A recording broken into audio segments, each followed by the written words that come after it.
Mano-manong eleksyon, yan ang worst case scenario matapos ipawalang bisa ng Korte Suprema ang kontrata ng COMELEC at Smartmatic TIM. Pero ano to naman, sabi ng COMELEC, tuloy pa rin ang 2016 elections. Narito ang report.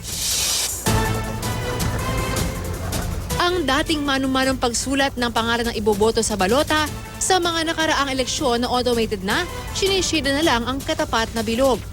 At kung noon, mano-manong binabasa at tinatali ang mga boto sa canvassing sheet na ipapasa sa mga munisipyo, dahil sa automation, ang mga boto otomatiko nang binibilang at sinusuma ng mga PICOS machine. Pero maging automated pa kaya ang susunod na eleksyon, ngayong nakalagay sa alanganin ang maintenance at repair sa mga dati ng 81,000 PICOS machine? Kasunod yan ng pagpapawalang bisa ng Korte Suprema sa 270 million peso extended warranty contract ng COMELEC at Smartmatic TIM dahil sa kawalan ng bidding. Sabi ng COMELEC, pwede pa namang magbidding, bagamat aminado itong gahol na sa oras. Kung hindi maihabol, pwedeng gamitin ng mga binibili ng makina na may mga nasala ng bidder kahit pa Smartmatic pa rin ang natira. We're not giving up on the 81,000. Okay, there is a possibility.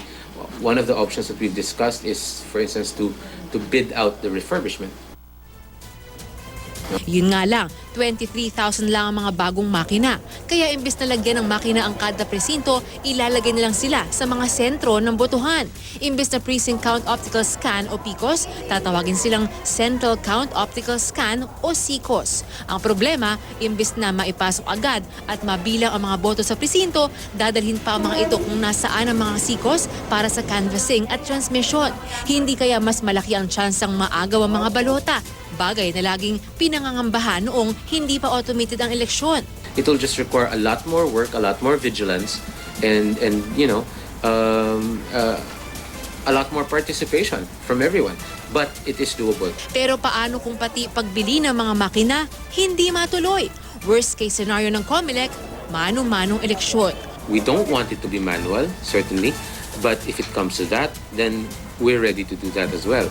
Muli namang iginiit ni dating COMELEC Chairman Sixto Brillantes na hindi midnight deal ang direct contract sa Smartmatic. Bagamat nilagdaan niya ang kontrata ilang araw bago magretiro, matagal na raw nakikipag-usap ang COMELEC sa Smartmatic. Nagkaroon na ho kami ng formal resolution noong 2014 pa eh.